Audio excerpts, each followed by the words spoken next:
This is A's Cast Live, your comprehensive look at the Oakland Athletics. And the pitch is swung on, hit the right field, hit deep. Whitefield going back at the track, over his head, and over the wall. Do you believe that? And 29 other MLB clubs. Ramirez with a drive to deep right, away back, goal! Shohei hits a bomb out there by the Rocks. And boy, oh boy, this third inning is now showtime. It is a judging blast. All rise. Here comes the judge. Join us as we take you inside the baseball universe, from humidors to spin rates to game-changing moments. We have you covered.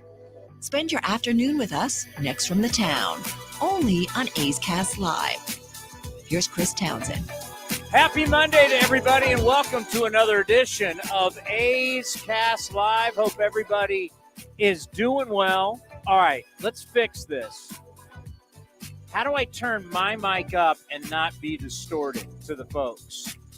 Yes, there we go. We want to thank everybody for listening, athletics.com/AceCast, everybody watching on the A's YouTube channel, on Twitter, and on Facebook. We have a tremendous show for you today. We will start the show today about how something happened on MLB Network, and it's a blast from the past, and I can't tell you how it made me feel. Almost made me feel vindicated, because I didn't quite have the knowledge then that I have now. A lot has changed. And I think everybody's going to know, if you're an A's fan who's been with us for many, many years, you're going to understand what we're going to be talking about first. But before we do that, Joon Lee from ESPN is going to be here at 4:30. I can't remember. Is he's from Boston, based in New York, or he's from New York, based in Boston? I believe it's from Boston, based in New York. A lot going on. The Mets, your Mets have starting to win a little bit. Well, I wanted them for the Padres. They're not booing Verlander anymore. He pitched well last night. What about the Padres? They stink. I've been telling you since spring training. I've been telling you since the winter meetings. Stuff's toxic. And I'm not so sure about what's going to happen with Bowmel. But let me tell you, Bowmel will be okay, because he will have 2 years left on his contract after this that he'll get paid handsomely. And there'll be teams lining up trying to get him. Yeah, I think I saw in an article today that since A.J. Preller's been in San Diego, he's fired 5 managers. Oh, it's a bunch of dudes. Jace Tingler, Bud Black, Andy Green. Forgot about Buddy Black. Preller has been there a long time. There was an interim guy that he fired. He's been allowed to like nobody would have this many decisions and failures, and how this guy has been able to continue to run the Padres is crazy. So Joon Lee will be here at 4:30. Ryan Divish from the Seattle Times, who gave us one of the great nicknames in the history of A's Cast when talking about Jared Kelnick. Was Kelnick, right? Yes, it was Jared Kelnick. Described him as a Scottsdale bro. Now, if you haven't been to downtown Scottsdale and you haven't seen the nightlife in downtown Scottsdale, you may not know what a Scottsdale bro is. He still looks like one of those Scottsdale bros that's over here down in the valley. So if you have been out like we have been many of times in downtown Scottsdale during spring training, I got a few times in Arizona also for Arizona Cardinal games. You know exactly what a Scottsdale bro looks like. It's one of the funniest moments that maybe, I don't know if our audience caught on to, but if you go to spring training and you listen to Ryan Divish last time that was in spring training last time we talked to him, right? Yeah, we were previewing the Mariners. All right. If you listen to that interview and you go to spring training, or you frequent the Valley of the Sun, because I'm sure the Scottsdale bro translates to the Phoenix bro, Tempe, bro. We can go north to Tucson. I got a feeling the Arizona, bro. It's kind of like What about Glendale? I don't. You know what? That's the home of Vince Cotroneo. I don't know Glendale. I thought it was Gilbert. Oh, that's Gilbert. Yeah, that is right. Glendale, there's nothing. There's just a. All I know is I've done. I know Gilbert, bro. His name's Dominic Cotroneo. I've worked Raider Cardinal games. That's out in Glendale, and that stadium. You drive out there. So when you're driving Glendale, Arizona, and you see what's the name of their football stadium called? State Farm something. Stadium. So when you're driving in on the buses, it's just like this huge stadium in the middle of nowhere. Don't they roll the grass in and out? Yeah. There's nothing going on, by the way. And then they open up the roof and they play the dun dun dun dun, and everybody watches the roof open up. It's because when I go to Arizona, I want. And by the way, the roof open. There's a ton of bugs. Well, it's football season. So hot. No, it's beautiful. Better. Okay. All right. I've never been there for football season, so I don't know. Oh my God. I've only been there for spring training. And what do you think? Arizona's spring training's beautiful. Well, it's been cold last time. Yeah, I know what you're talking about. It was raining when we were there. You don't think Arizona's got beautiful weather? Not summer. The rest of the year. I don't know. I've never been. I've only been there for spring. Oh, once the temperature goes down, Arizona's beautiful. It's a great spot. Why do you think everybody lives there? It's cheaper. Not anymore. Why do you think everybody lives there? Well, I knew the weather. Golf golf courses. Same thing in Florida. You get through the hot summer. You don't have winters. Why do you think all your kind East Coast people go from living in the snow and then being in the humidity in the summer? Why do you think they flock to Florida and Arizona? Well, a lot of people from the East Coast, they go down there old and retired that I know. Because they don't want to be in the snow anymore. No, Arizona's beautiful in the fall. I've been there in the winter. It can get cold. It can get cold in the desert, but no, Arizona's money. But yeah, there was little bugs when the grass comes back in at the football stadium, and you're like, there's little bugs everywhere because the grass was outside, and they wheel it in. It's a trip. They're not the midges like that. They got hit job at Chamberlain, right? Midges fly. Midges are flying up in the light towers, and I am not a midge. I'm not a midge expert, being someone who's lived in California their entire life. Yeah, well, it's fair. But yeah, he gave the drop of Scottsdale Bro is one of the greatest. He still looks like one of those Scottsdale Bros that's over here down in the valley.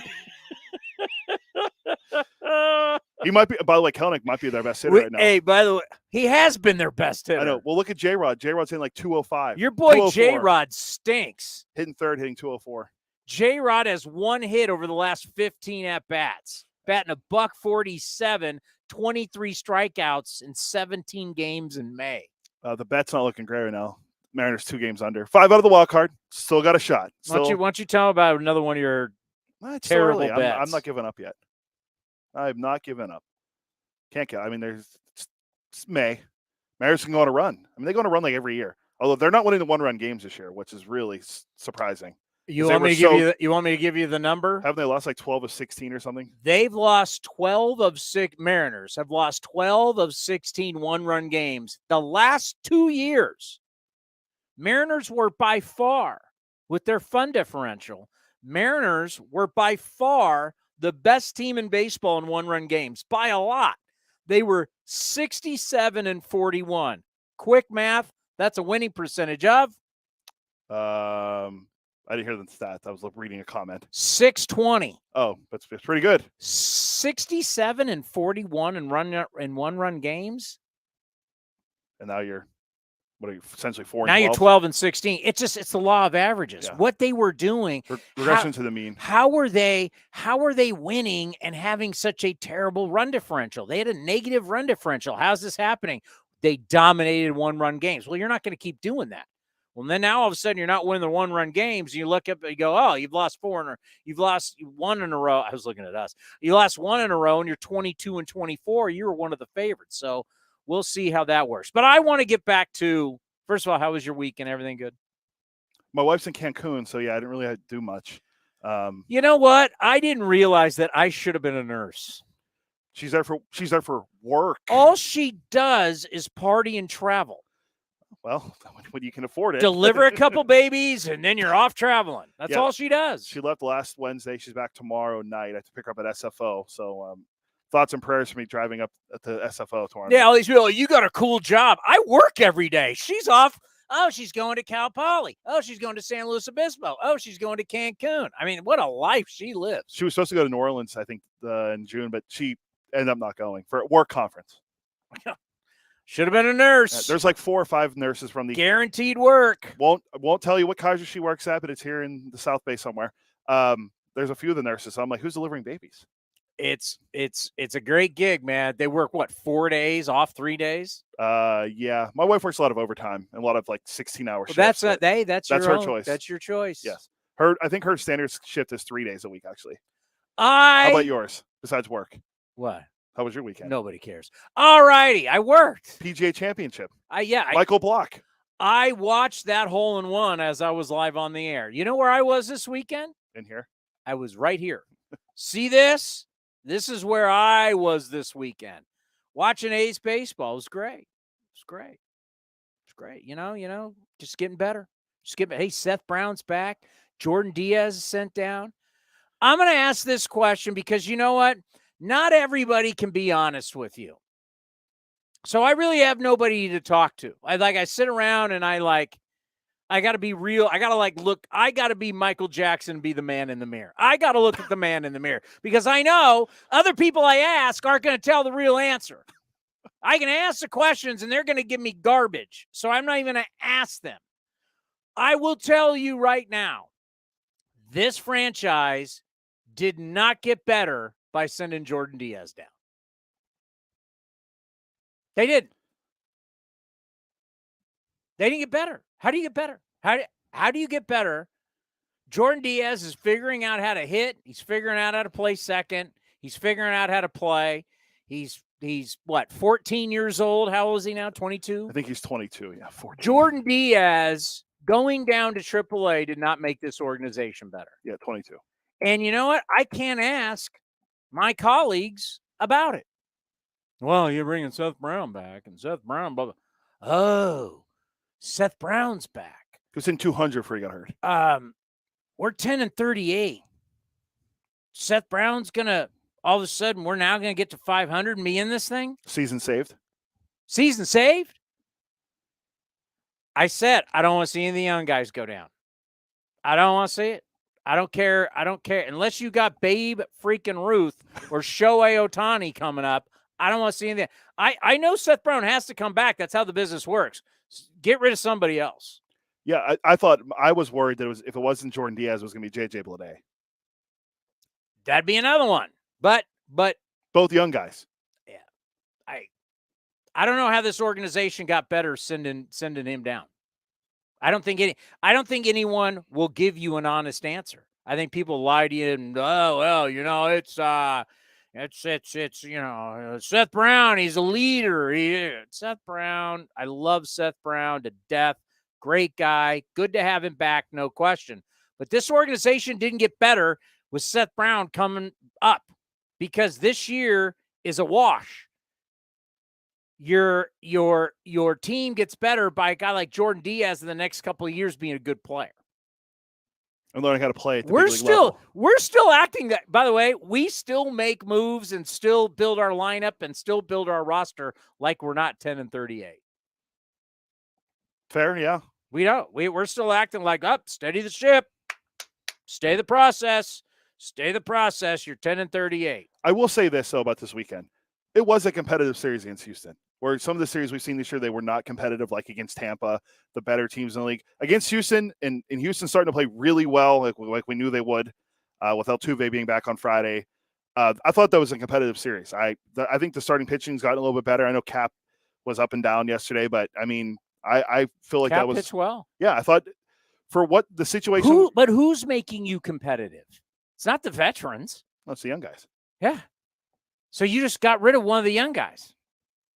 It's the young guys that are showing up ready to rock. It's the older guys. What are we doing here? Why is our average age 28? Well, actually, our average age just went up. You know what we didn't recognize the other day? The big three.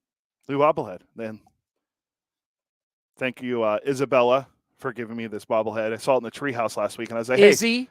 I was like, hey. Well, she's also giving us Najee Harris will be on the show Friday at the treehouse. Oh, nice. Yeah, a little Steeler connection, little Antioch.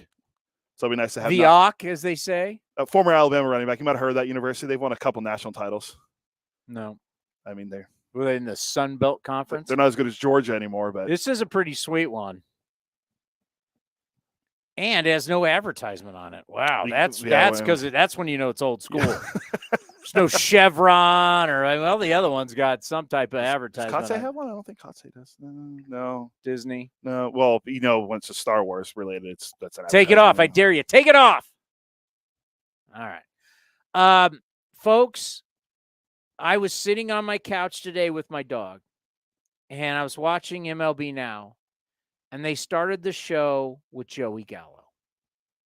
And I know you don't care, and neither do I. But they showed a graphic, and it's literally a graphic that made me so excited. I jumped up, and my dog freaked out, and I immediately contacted Cody. I've been vindicated. It is a picture. So I took a picture of the graphic. I don't know if you're going to be able to see it. Hopefully you will. Can you see it, Cody? Yeah, I mean, kind of. It's hard because. All right, so it's a picture that has Joey Gallo, Miguel Sano, Aaron Judge, Russell Branyan, and one other player. It's the career 3 true outcome leaders since 1900. That, my friends, I'm not a data analyst. I'm not a data expert. I did not graduate with a degree in economics. I'm a proud San Jose State graduate with a radio, television, and film degree. By the way, renewed my season tickets. Go Spartans. By the way, a female Spartan, I can't remember her name. She's in second place right now for the national championship in golf. Oh, they have a good. She's trailing a girl from USC. Shocker, but San Jose State has a good golf program. Not to go off track, but we've won national championships in women's golf. So we got a female Spartan going for the national title. All right. 3 true outcomes: home run, strikeout, walk. It's awful. It literally started destroying our game. Something happened, and the A's are partly to blame. We were smarter than everybody else. We're turning the casino on it. What was this saying? We're turning the odds on the casino. Turning the odds on the casino. Thank you. We're like card counter. Yeah. Moneyball. Moneyball was on this weekend, so it was fitting. We just want guys to get on base. Do I care how they get on base? Just do they get on base? Do they get on base and do they hit home runs? He gets on base. And you started like trying to find these guys, and the game started morphing into this less athletic, less productive. And Cody and I have talked about this a lot, especially off the air, to where we just start taking numbers and we put them in a vacuum, and that number stands alone. And that's how we judge something. It's like, well, this is actually a game that you play. It's not one number says this is how you win games. It's a game. You mentioned the PGA Championship. Some of the biggest shots in the PGA Championship over 4 days are small putts and small chips. While everybody talks about launch angle and how you hit it. Do you hit a draw? Do you hit a fade? How do you hit your long irons? It's the shortest shots because you're playing a game. Those are the shots that matter the most. And I used to get into it with people because now after Moneyball, our fans all thought they were sabermetricians.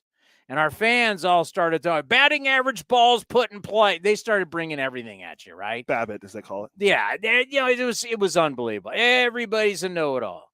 And everybody wanted to back Jack Cust.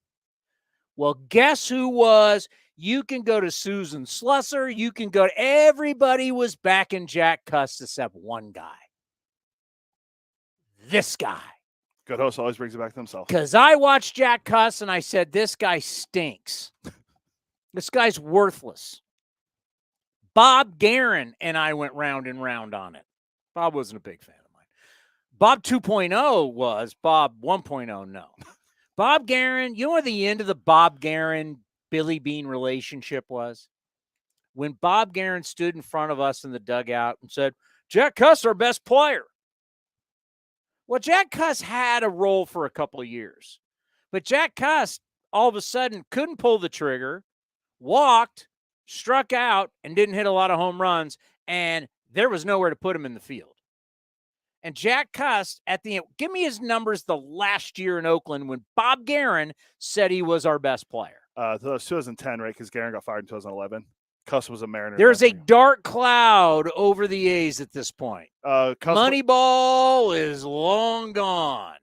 You've got 2006 was not on the phone. All those players are gone. And you've got Bob Guerin, who obviously has the relationship with Billy Bean. We all know and the front office is completely making all of the calls, lineup, who to pitch.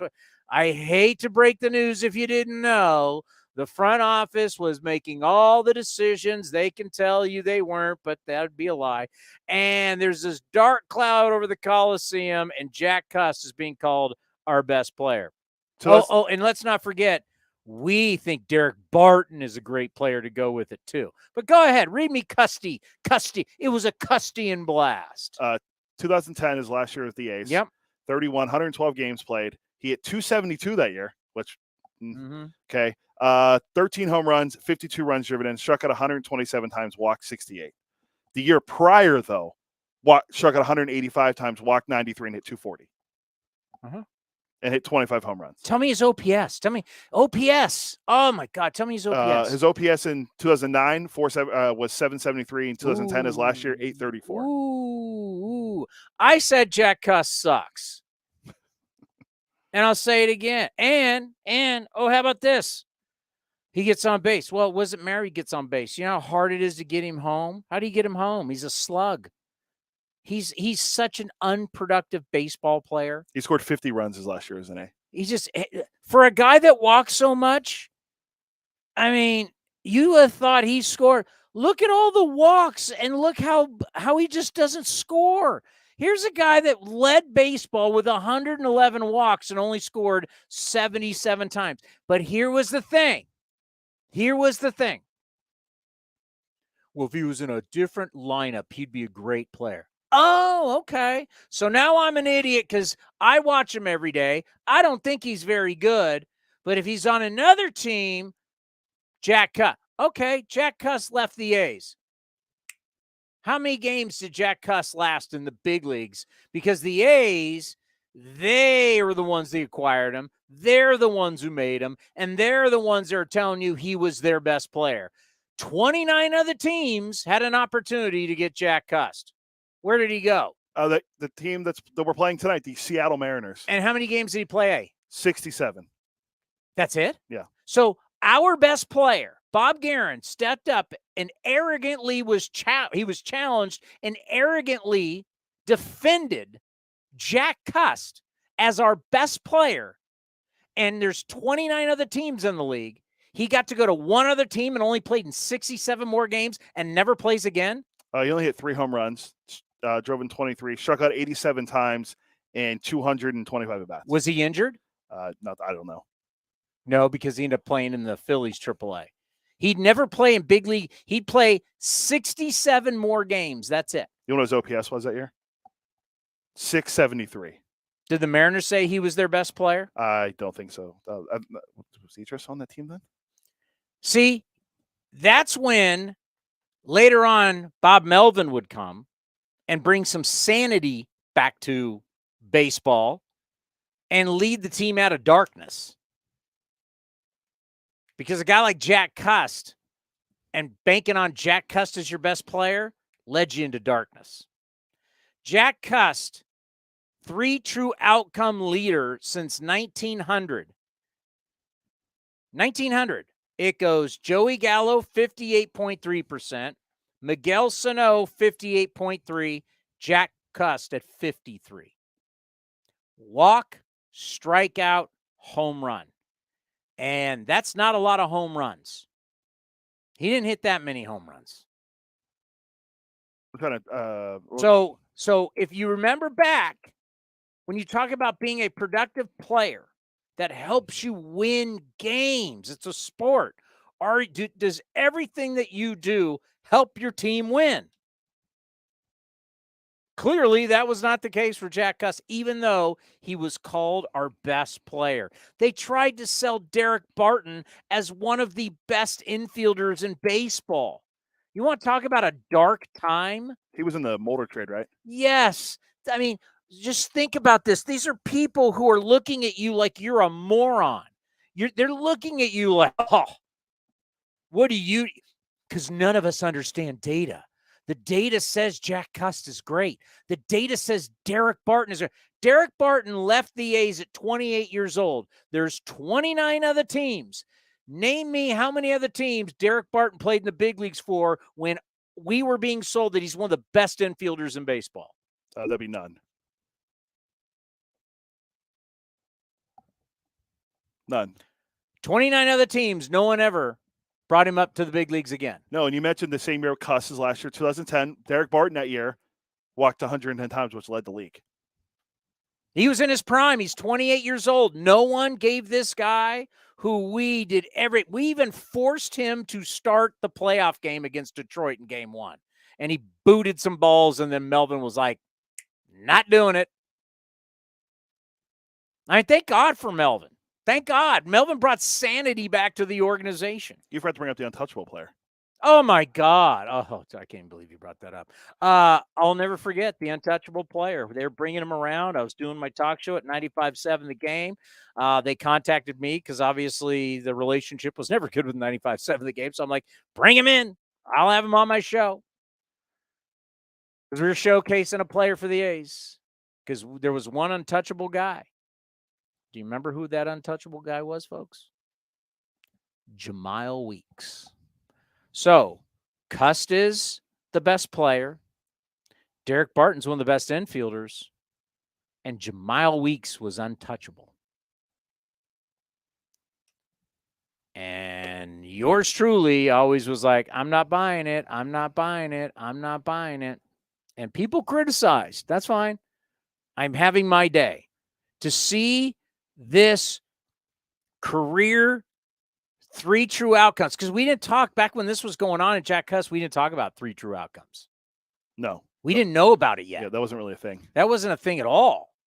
Like, if I would have this ammunition, can you imagine what that would have done for me in talking with people? And because that was a different era, man. That was when I don't even want to say that part of that was Jack Cuss was when we were originally on 860, when we had a booming 50,000 watt.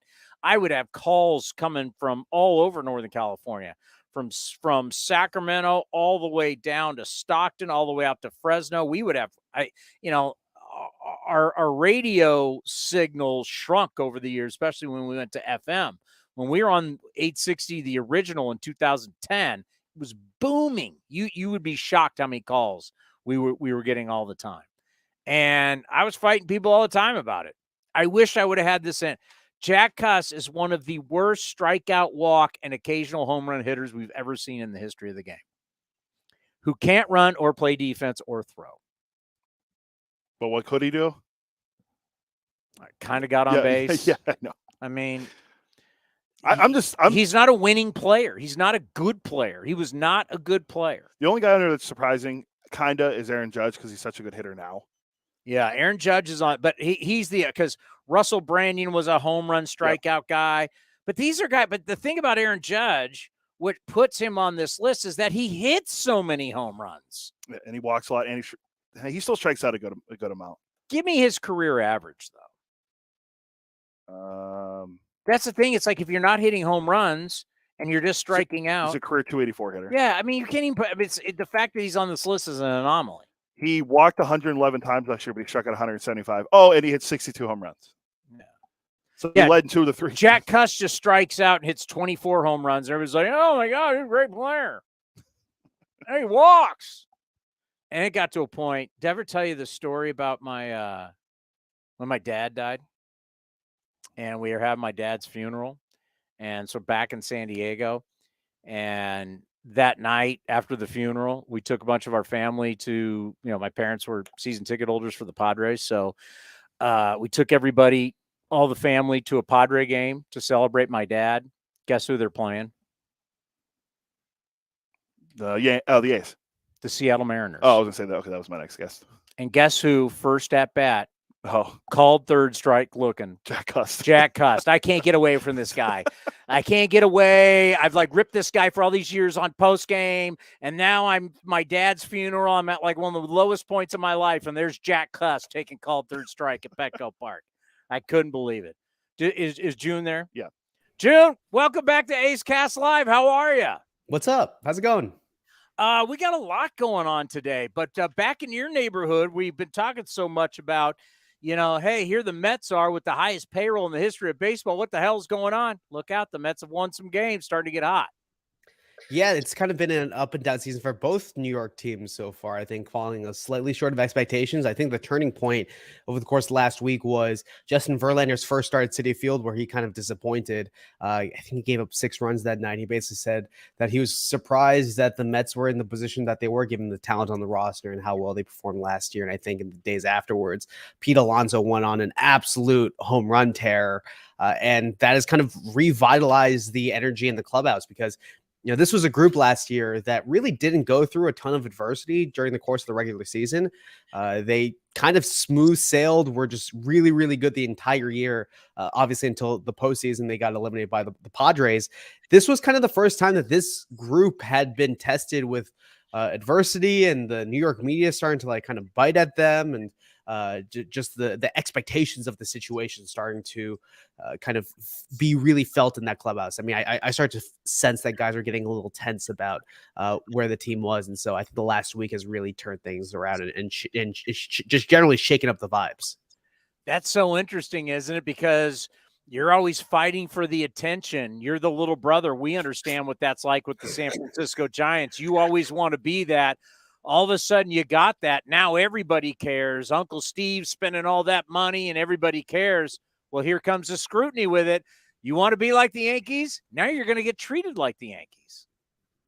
Yeah, and I think that this team is ready to face that scrutiny. I think that you have a bunch of veterans who have kind of been through this before, between Max Scherzer, Justin Verlander, Francisco Lindor, I think has really come out of the other side of his pretty awful debut season in the grand scheme of kind of Francisco Lindor's career in 2020, and has kind of started to embrace New York City. I think Pete Alonso is kind of made for New York as well. And so I think that this group is pretty well tested in terms of the mindset that you bring in order to kind of be able to handle the scrutiny of the New York media. But there's definitely much more of a spotlight on them than there has been before, because Steve Cohen's just spending money left and right. I mean, you look at the Jumbotron that the team has in center field this year. It's just unlike anything else I've ever seen in any sports arena.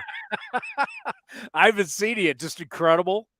It's just absolutely enormous. It's the size of a football, like the football scale Jumbotron, but it's in a smaller arena for a baseball game. It's just the scale of it is just absolutely enormous. Well, and so much of what we talk about, and rightfully so. I mean, the AL East is off to a start. In the wild card era, winning percentage by divisions, the best ever, 0-1 American League West and 0-2 American League West. One of the reasons why, you had in that year where the A's are a wild card team with 102 wins, because the Mariners won 116 games. I mean, back then those 2 years in the AL West were crazy, but right now, you got every single team in the American League East is well over 500. We'll get into that. It's people are kind of forgetting that this race between the Braves and the Mets, it's been going on now. I mean, obviously what the Braves did last year, tracking them down, not enough talk about that. We go back to the Chipper Jones and the Mets back in those days, but right now it's as good as it gets when you say between Mets and Braves and what we're going to see the rest of the way.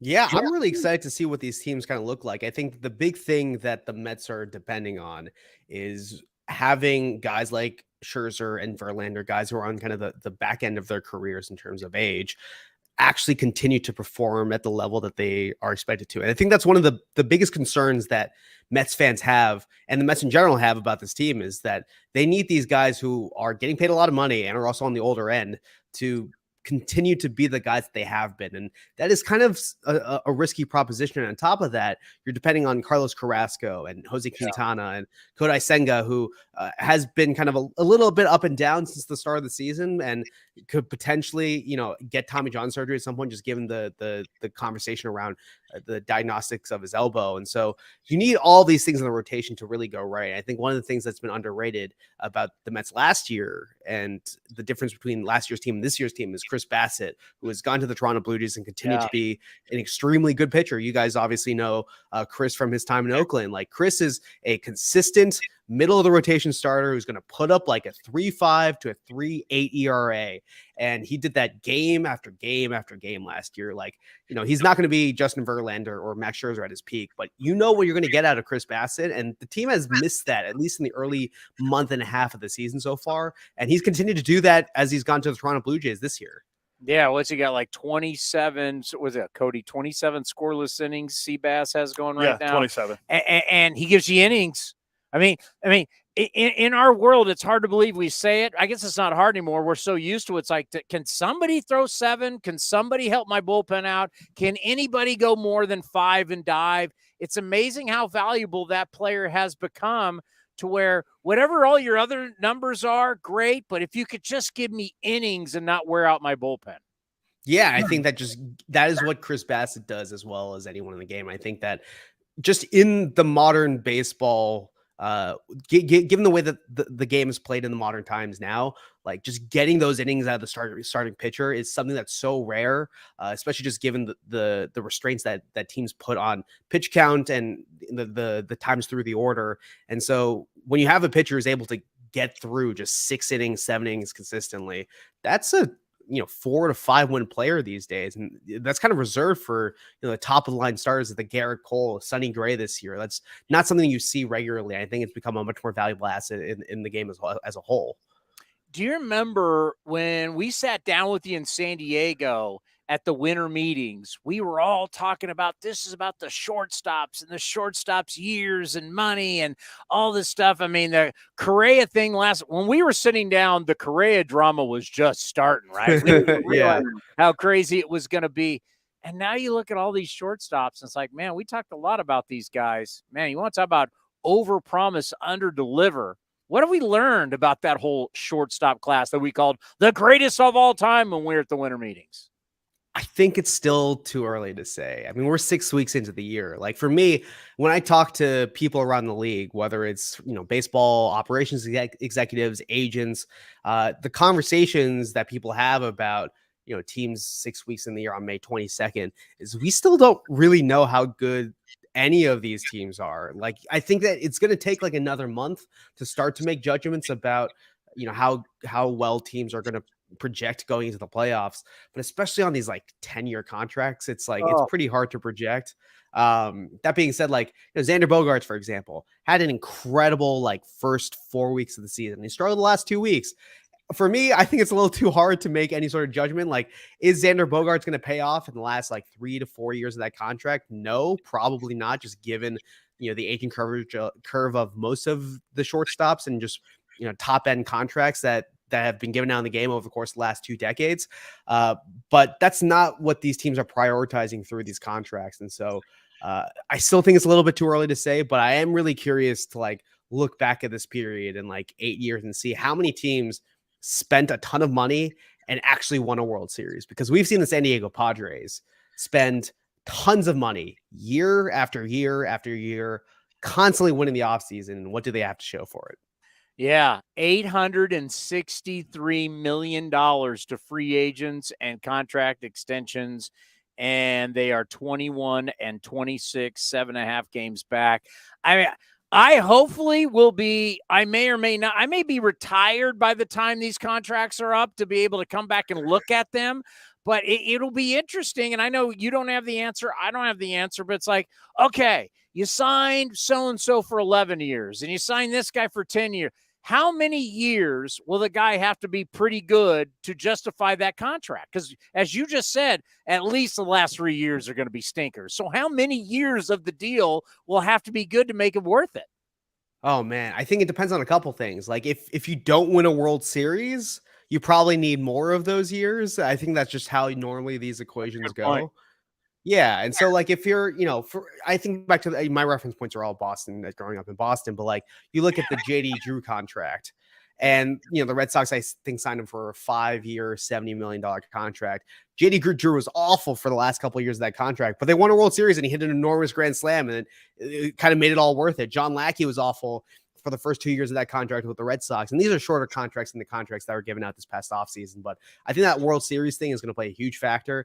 And if we see a couple of teams win the World Series after having signed these big ticket free agents, I think that the majority of them will probably think it's worth it in terms of the contract length, especially just because when you win a World Series, the potential economic ripple effect that you have, not just on your team, but on the area around the stadium, on the city, all of that stuff is potentially enormous. And so I think a lot of these owners are viewing these as like not just investments in the team in the near term, but potential investments in the community as a whole, especially in the San Diego area where, baseball has kind of been on the rise over the course of the last 5 years. And we've seen a more passionate Padres fandom at the stadium and online in a way that I think we haven't seen before.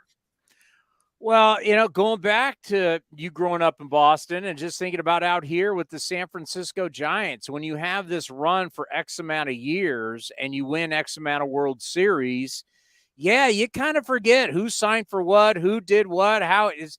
You're just going to remember, hey, Kevin Millar, World Series champion. Hey, Big Papi, Pedro Martinez, Kurt Shit. Out here, it's Buster Posey, it's Mad Bum, it's Hunter Pence in the speech. I mean, you don't care about the money. You don't care. But all of a sudden, if I look up at X amount of years and, Trey Turner hasn't delivered anything, or Xander Bogaerts or Correa and the Minnesota Twins haven't won, you start to wonder, like, what do you really have to do if you don't win a title, what do you have to do to live up to the contract? Dansby Swanson, I mean, name any of these guys. Yeah, I mean, I think it's a pretty tough proposition in terms of getting the value back. And I think that's part of why some teams are trying to take the complete opposite approach. I look at the Red Sox specifically, where they're kind of hesitant to give out that contract. But in terms of the mid-tier contract, the Masataka Yoshida, the contracts in kind of that area, some teams are kind of leaning harder in that direction because they see a potential market inefficiency in the way that those players are valued versus the top end players at the peak of the market. All right, let's go to your wheelhouse, the AL East. So everybody, because we're one of the first sacrificial lambs here for the Rays early in the season, the A's. You guys are the sacrificial lambs for everybody this year. Let's be real. There's no doubt. So we saw them and we're like, hey, Kevin Cash and the boys are legit. And everybody's like, oh, I don't know. They haven't played you, but they're legit. They're fantastic. Then Yankees have had their issues with injuries. Where have we heard that before? Red Sox are playing better, I think, than what a lot of us thought because we didn't really know. Blue Jays, I would say, with their losing streak right now, are underperforming. And then all of a sudden, here are the Orioles in second place. Like the Orioles know, everybody's always going to talk Yankees. Everybody's always going to talk Red Sox. I mean, here are the Orioles. I mean, this just looking at the AL East, well, here's what I want to get first with the AL East. I think it's going to be interesting is that they're not going to beat up on each other as much. They now get to go have the carnage outside the division, which will make their overall records very interesting. What are your thoughts on that? Yeah, I had a conversation with Bo Bichette when he was in New York, and he was just like, I'm so glad that we're not going to be back here until September, because not having to beat up on the division rivals, especially when the division is this strong, is enormous for the entire division, and increases the chances of all these teams making the playoffs, because instead of, beating up on each other, you can beat up on the AL Central. I mean, you look at the Blue Jays right now. The Blue Jays are in last place in the AL East, and they're tied with the Minnesota Twins for they would in theory be tied for the Minnesota Twins, I think, for first place in the Central. That is how strong the AL East has been this year. And then you look at the Orioles specifically, like you mentioned, Adley Rutschman is going to get MVP votes this season.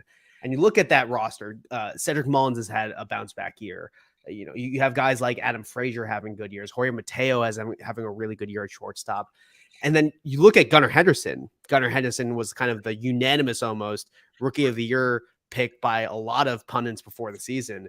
He has 0.2 wins above replacement and is hitting below 200. So if Gunnar Henderson turns things around, this Orioles offense could be extremely dynamic. And I think on top of that, the rule changes have greatly benefited the Orioles because they have a roster that is able to take advantage of the speed between Mullins and Mateo, who have just been, among the league leaders in stolen bases this year. And then you look at the back of that Orioles bullpen.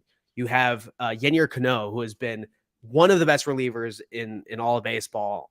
And then you also have Felix Bautista, who's been a lockdown closer over the course of the last 2 seasons. Those two elements between the offense kind of being more dynamic and Rushman having an MVP type season so far, I think have kind of shaped the dynamic of the Orioles. And it's going to be really interesting to see how this team is going to approach the trade deadline, because this is a franchise that has been willing to spend money in the past to get star players. We remember the Miguel Tejada signing, obviously coming from Oakland to Baltimore. This franchise has been willing to spend money in the past, and they've been waiting for the right moment. Are they going to spend money to go out and get a top line starter to take this team over the top? Because, once you get to the postseason, who knows whether or not, any team that gets to October, I think has a shot to win it all. Super producer Cody, Jorge Mateo was in what organization and could never make it to the big leagues and got shipped off? I believe it's the Oakland Athletics. Oh, Jorge Mateo. Couldn't use a guy like that right now playing shortstop every single day. Heading out our way to the American League West.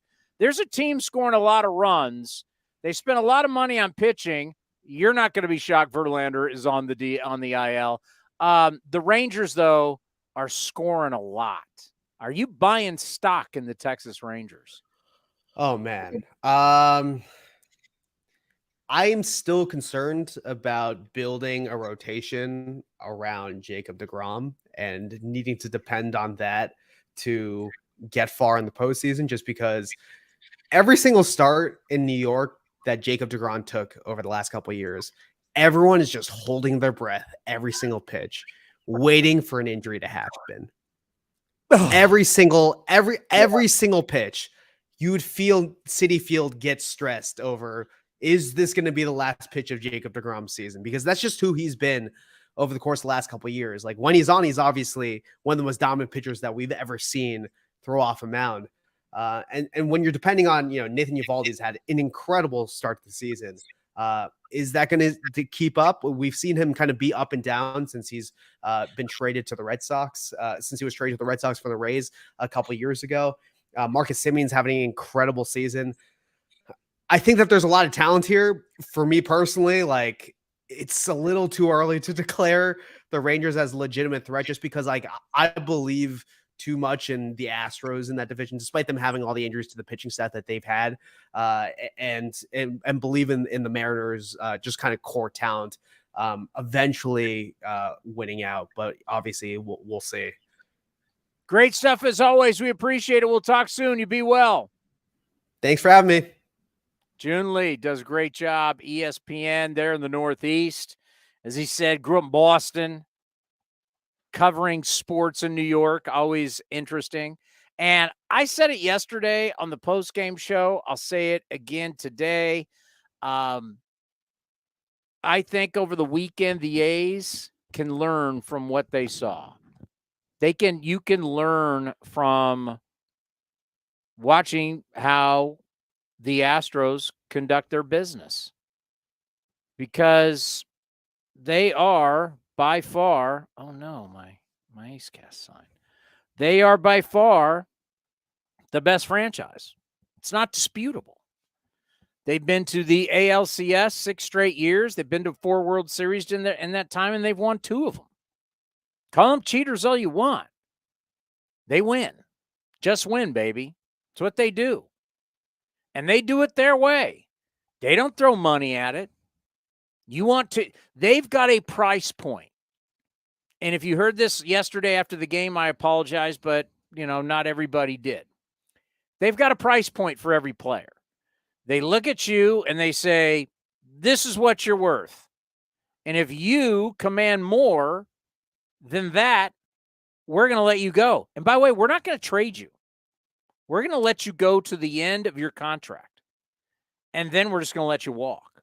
So they never get into the dilemma of, what are you going to do? You going to trade this guy? They just don't have, like, their media, they run, put it this way, the Astros run their show.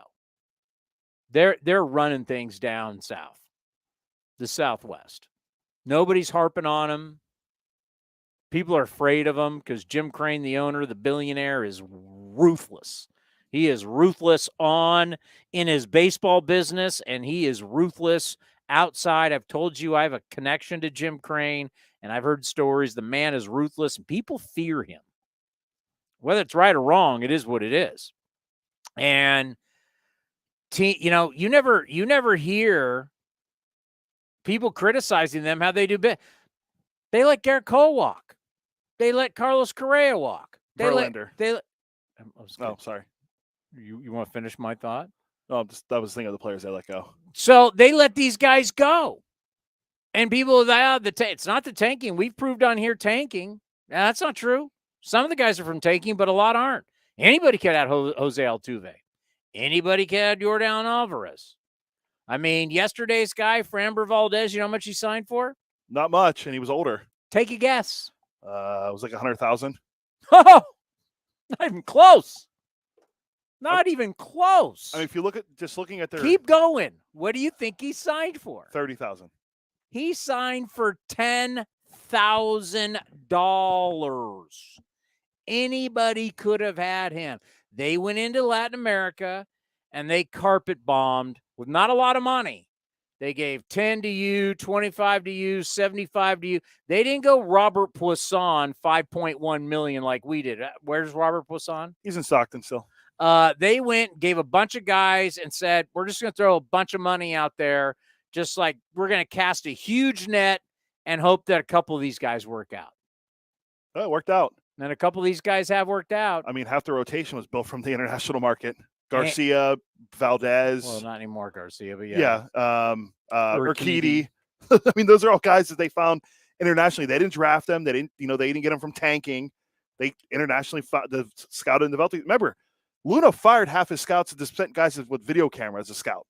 I mean, that's how ruthless they were. But it's paying off for them. So it works. It works. And they're not worried. I talked about the Rays yesterday too. And it was, A's fans have always talked about, we want a player that stays here long-term and we want to be able to buy jerseys. But then you can't then say you want to do it the way the Rays do it. Because the Rays, they don't buy a jersey for the Rays because they will get rid of their guys. And they go the Bill Walsh. They go get rid of them too early rather than too late.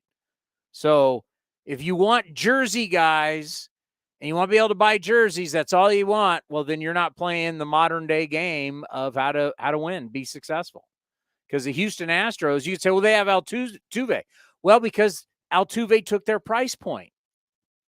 Yordan Alvarez, who is this massive, great player, signed. We offered Matt Chapman $150 million. He turned it down. Yordan Alvarez signed for $110. Yeah. Bob Melvin asked Matt Chapman if he would sign for the Alex Bregman deal. Matt Chapman told him yes. You know what Scott Boras said, his agent? No. They offered Matt Chapman $150. Alex Bregman contract with Matt Chapman supposedly said to Bob Melvin that he would accept was $100 million. Yeah. It's over 5 or 6 years. So when you say, it's 5 years. When you say, well, look at what Houston's done. Yeah. Houston spends not a lot of money on guys.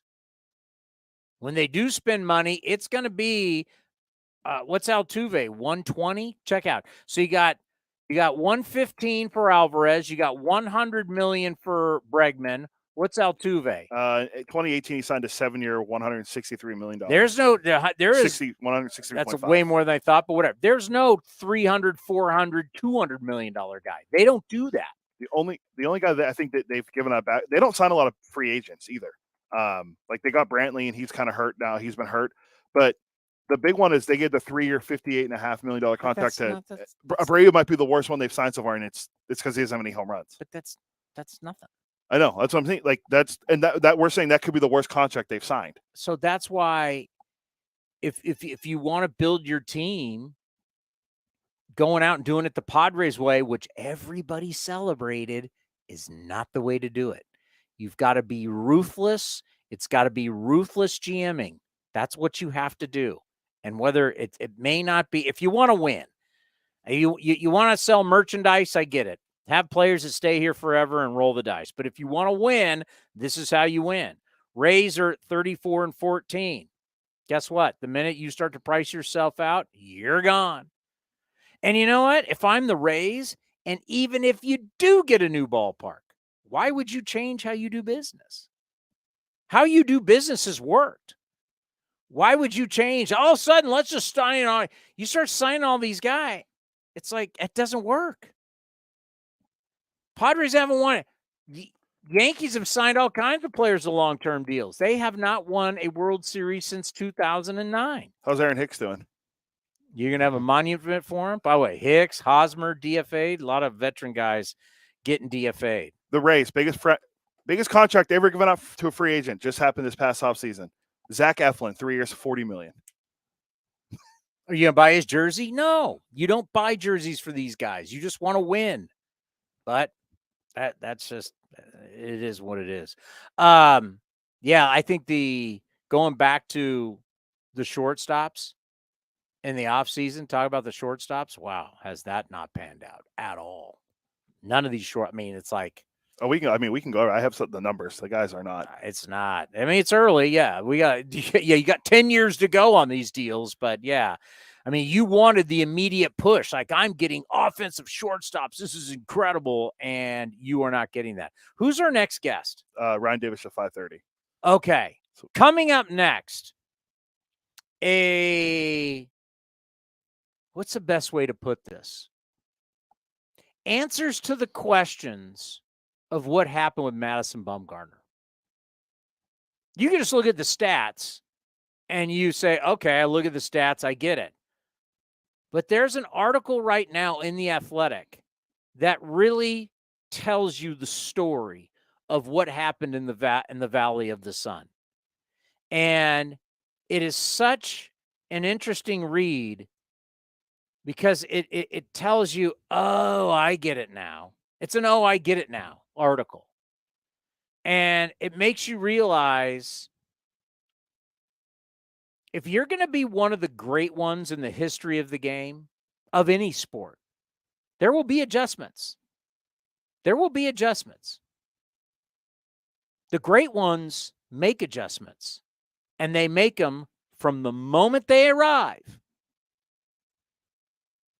to their very last game.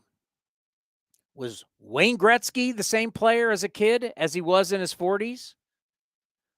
Tom Brady, Michael Jordan, Tiger Woods, you name it.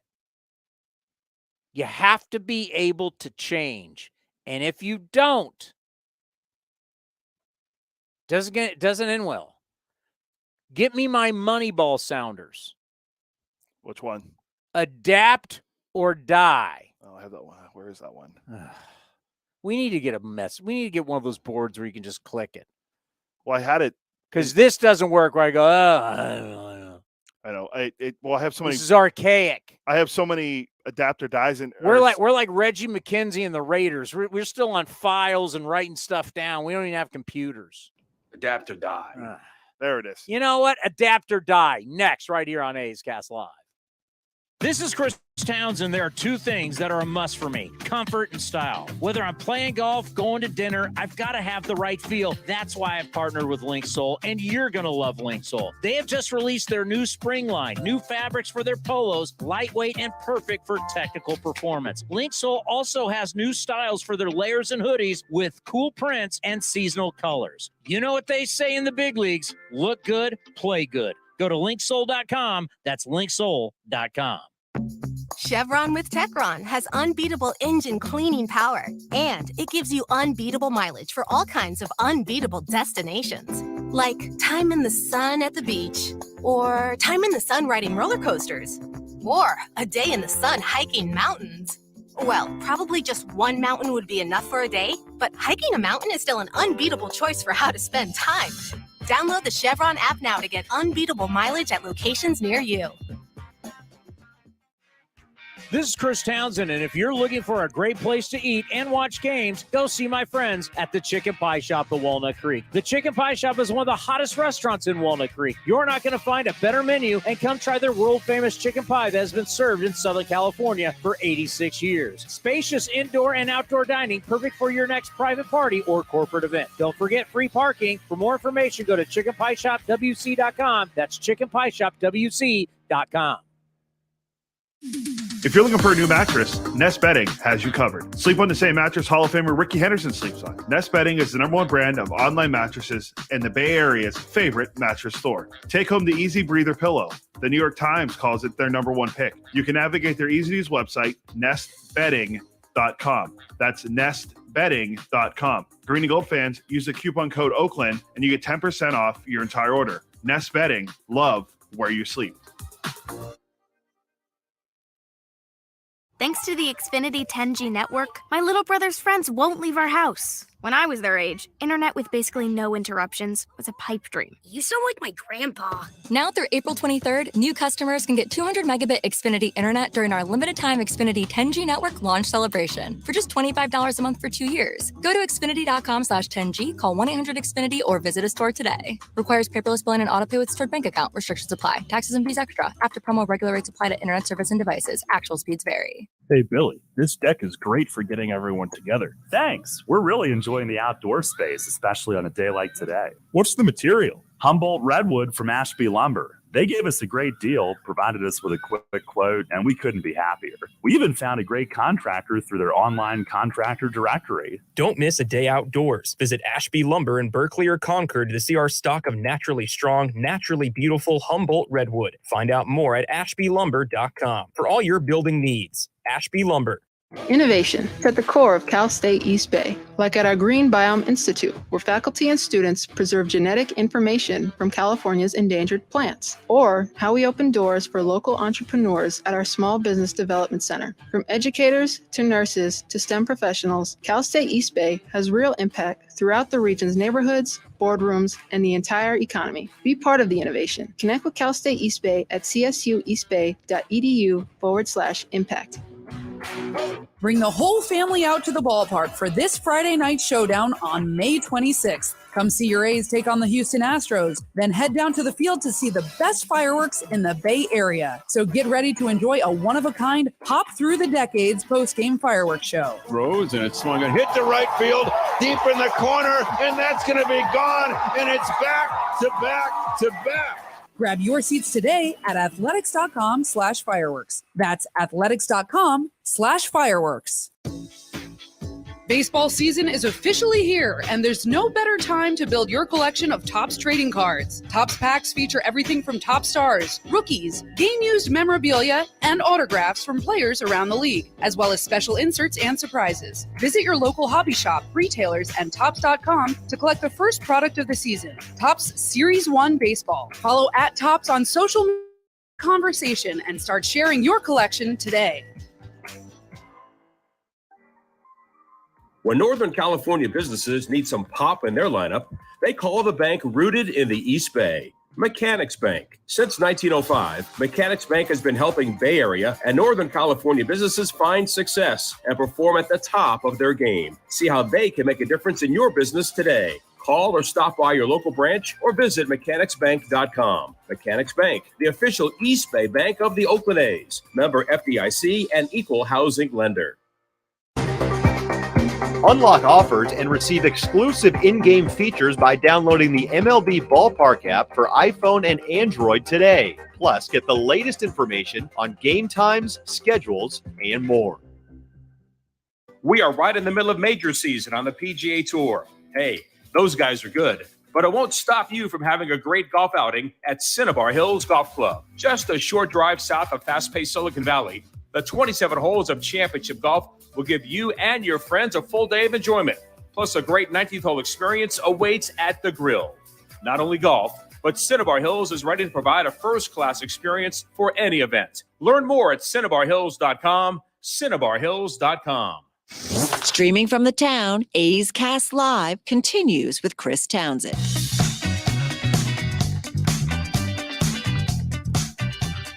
I just got informed by Jessica Kleinschmidt. We'll be talking about Este Uri. I mean, this is literally thrown into our notes every single day. Where the hell did my notes go? What he's on pace for? No. Oh, he's on pace for 81 still. It's the last. It's now 81? Yeah. It was out. It was up to 79. We sold again yesterday. Hey, thank God you got that. Whatever the website is, it's for home runs, but we can use it for stolen bases. Yeah, thank you to my good friend Carl Buschek. Because otherwise, we would have no idea. Yeah. Now that I can use it, I don't have to text you every day. Go, hey, what's he on pace for? 24. He's 24 steals, right, in 48 games. So make sure I did the math right. Yeah, 81. Not pace for 81. That ain't good. That would be, well, it breaks a lot of records. Breaks records. The Ace rookie record, which was set in 1978, breaks so the American League they record. put it in our notes every day. Este Uri. Yeah. How many people say it correctly? Uh, And Isabella, she told me this is spring training. She gave me the Este Uri, and then now you can see it how phonetically it's Este Uri. Yeah. Este, what's capital O-O? Ooh. Ooh. Este Uri. Not that hard. But I finally Not that hard. I finally bought MLB The Show 23 for PS5 last night, and I was playing it, and Boog Shambi's the voice of the game. What do you think Boog Shambi says? What'd you just say? What, about a video game? You know, a lot of people play the video game. There is no doubt people play a lot of video games. And by the way, I'm not sure I played a lot of video games in my day. I'm not saying I didn't. Tiger Woods golf is still one of my favorite. Madden. I'm the original Madden. My generation is, we went from. Your generation is Dungeons and Dragons. We did Atari and television that led to Sony PlayStation, which then led into, whatever you guys got now. PS5. I get it. But just remember, you're 35 years old. You're 34 years old. And you're talking about buying you'd be surprised when people my age play video games. And I'm not shocked about everything they say. For some reason, you guys seem to be really depressed, but I don't really want to get into well, that. my 50-year-old guys sit around playing a lot of video games, and all these studies show you guys are all depressed. My 50-year-old Maybe uncle you guys plays should get outside and see the sun and go for a hike or a bike ride. Well, get a dog and walk the dog. I'm already at 13,000 steps today. But anyway, anyway, your generation, I'm telling you, all the studies on your generation are not positive. Boog Shambi, you know what he calls him? He just calls him Ruiz. He doesn't even say his first name. SD. No, he says Ruiz. So the article in The Athletic about Madison Bumgarner is very telling. I read it today and I was like, wow. So essentially, you had the Dodgers, the Giants, the Padres spending money. And Arizona wants to turn it around. And they thought by bringing in, they had young talent, and they thought by bringing in Madison Bumgarner, this is guy's, obviously we know everything that he did. I mean, he's going to go down in history as one of the great big game, post-game pitchers. I mean, it's just a reality. And the contract was an absolute failure. They DFA'd him. Enough is enough. And we just thought, well, he stinks. You got to DFA him. Now, there was way more to that. There always is. There's always more to the story than you know. And it always gets back to what C.J. Nikowski said it years ago on the field with us. And he goes, hey, listen, even though I do Sirius XM and even though I'm doing color for the Rangers on television, the bottom line is we know our teams better than anybody else. That's why I can get on here today and make a statement. The A's did not get better by sending Jordan Diaz down. They did not get better now, And they definitely didn't get better for their future. Now, you look at the transactions, somebody who isn't around the A's, and they see that, oh, Seth Brown's back and Jordan Diaz went down. They wouldn't think two things about it. But we know our team better than anybody else. I'm not saying Seth Brown shouldn't be here. I'm just saying, great having Brownie back. Find somebody else to get rid of. Find somebody. Got to make a tough decision on a veteran player. Got to do it. You don't get better by sending Jordan Diaz down. And you're still 10-38. But this is about Madison Bumgarner. You start reading this article, and you start to realize what made Madison Bumgarner great is what was ultimately his demise. He is a hard-headed, and having done a radio show with Aubrey Huff, and he was good buddies with Madison Bumgarner, I got to learn more about Matt because obviously I don't cover the Giants, and I didn't really know him. I just got to watch him. I've interviewed him a couple times, and he was a terrible interview. But great respect. But in the end, he was not willing to change. He was not willing to listen. And when you have somebody like Brent Strom, who is one of the great pitching coaches in Major League Baseball history, he's been around for a long time. He's helped a lot of players. Dan Herron is the pitching strategist for the Arizona Diamondbacks. And in this article, it talks about very early they clashed, and then all of a sudden there was no relationship. So the people who are employed to help you as much as they possibly can, you walled off and you had friction with them. And it just made me think about the greats of all time. And one of the things that was cool about in my career is I did a weekly show with Jerry Rice at one point. Jerry Rice is not only the greatest receiver of all time, you can put Jerry Rice in the conversation for greatest football player of all time. I don't think that's deniable. No, I agree. And Jerry Rice, in many shows, talked about what it was like for him to still perform in the end with the Raiders, where he was still a Pro Bowler. This is not young Jerry Rice with Joe Montana. This is not Jerry Rice in his prime with Joe Montana into Steve Young. This is Jerry Rice at the end of his career with Rich Gannon and the Raiders, and they'd make the Super Bowl.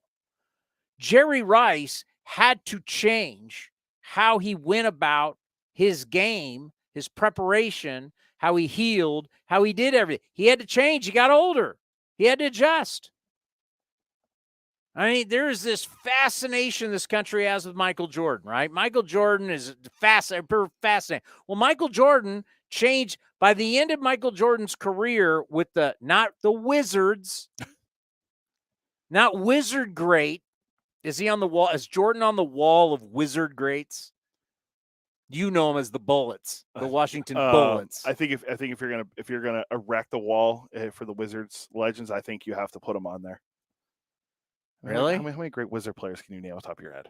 Well, he would be great. I mean, John Wall. Who else played for? We're not talking, but there's great Bullet players. They won NBA title. We're talking Wizards.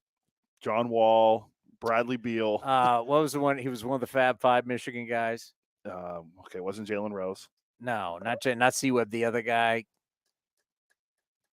Juwan Howard. Yeah. Wasn't Juwan Howard a Wizard?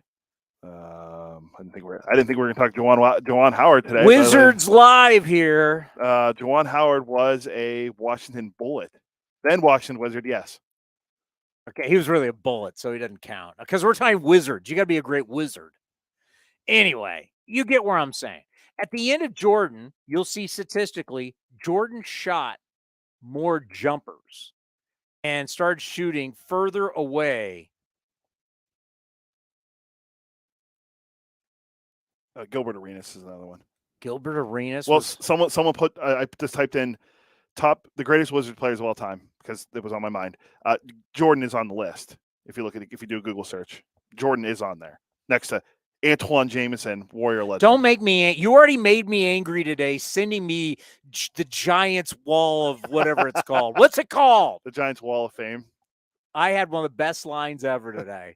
Is he next to Bobby Estalella? You didn't even know Bobby Estalella I didn't. is. No. Bobby, the nickname, Bobby Chestalella. Then you had to show me. Then I had to look it up. I'm like, okay, I think he was a Balco. It was a Balco client. Oh, I don't. Oh, it's bold. I mean, with the chest like that, I would assume. It wasn't natural. Bobby Estalella was huge. But anyway. We can tie back in. All right, I'm now getting off track. Well, we can tie back in because Mad Bum will probably be on the Wall of Fame at some point. There you say that's how you bring it full circle. Yes. Very good.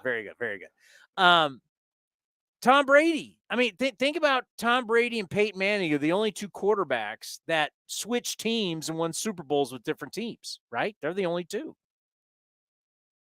Yes. Right? Now, not only are you taking, as LeBron once said, your talents to South Beach, but you've got to fit in. You got to fit in with the group. The group's got to fit you, and you've got to fit in. I'll tell you, a quarterback that switched teams and never fit in, and he was just going to do what he did, was Brett Favre, and they won nothing. Vikings didn't win anything. Jets didn't win anything because it was just Brett Favre running around doing his stuff. You've got to fit in. Madison Bumgarner did not fit in, nor did he want to change. And we have all this data that's going, well, I can tell you, your ERA is 8. You got some issues. All right? But we have this data. He didn't want to hear it. He shunned him. He said, I don't even want to deal with you. I mean, pretty disrespectful. Dan Herron is not the ultra aggressive. And Brent Strom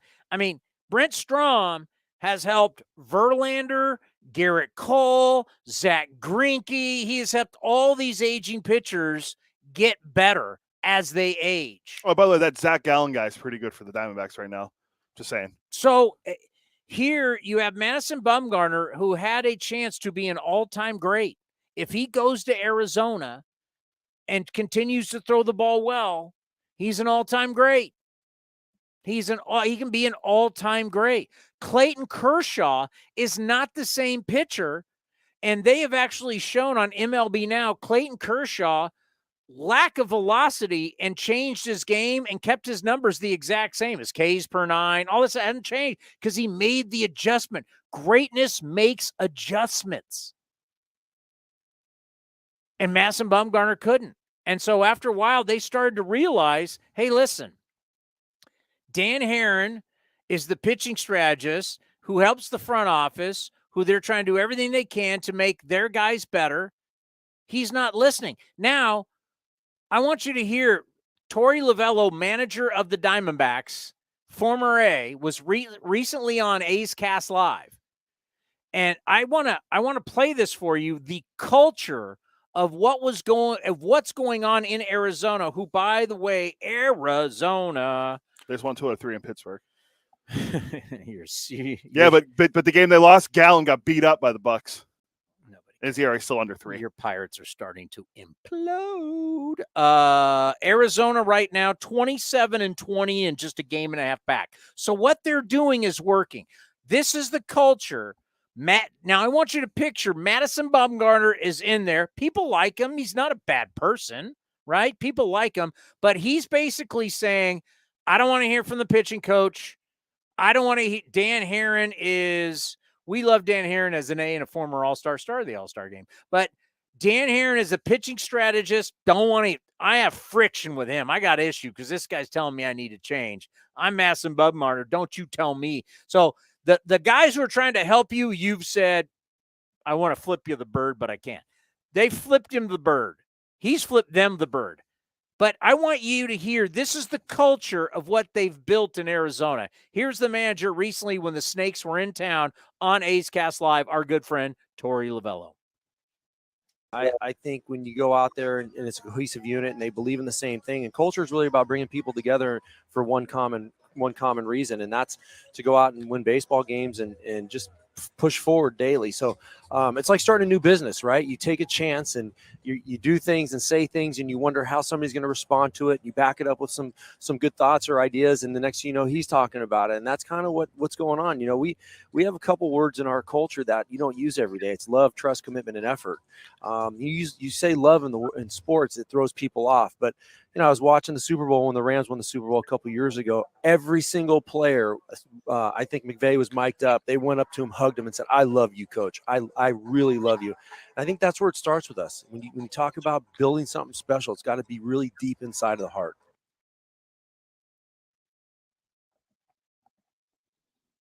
I mean, that's what they've built. He's not wrong. And once again, they're 27-20. Now, you just heard, I mean, you never go around telling everybody you love them. No, grateful for them. I don't throw on the L word a lot. Tell my wife that. I'm a dog. How do you tell your wife that when she's in Cancun? That's true, yeah. It's a lot of text messages. I love you, and then she just sends back her with a drink. And I'm like, oh, so you don't love me back, huh?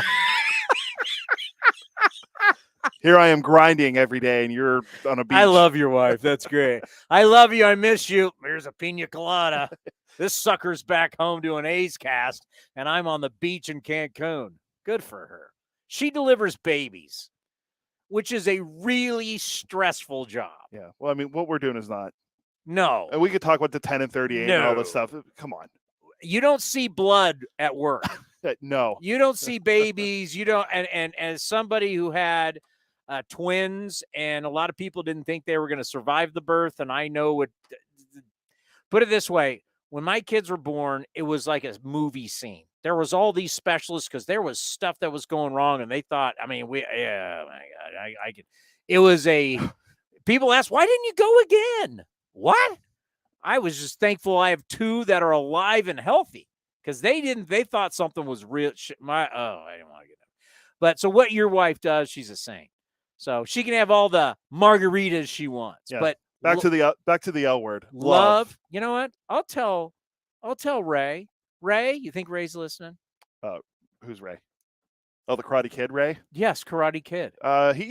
He might be listening. I don't know if he's watching. Ray, I love you. Ray, I'm committed. I'm committed to A's Cast. You think Dallaire is listening? He might be. If not, he goes back and watches, so you can tell him. That's true. Dallaire will watch sometime tomorrow morning. Dallaire, I love you. I've known Dallaire a long time.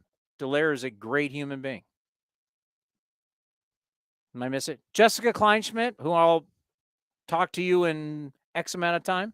I love you, Jessica Kleinschmidt. Ken Korak, how do you not love the voice of the Oakland A's? I don't think you're forgetting anyone. The great Vince Cotroneo. I love Vince Cotroneo.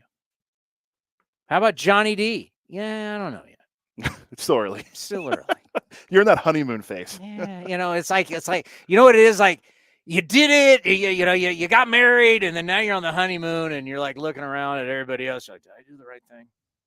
I think I did the right thing. Yeah. I like Johnny.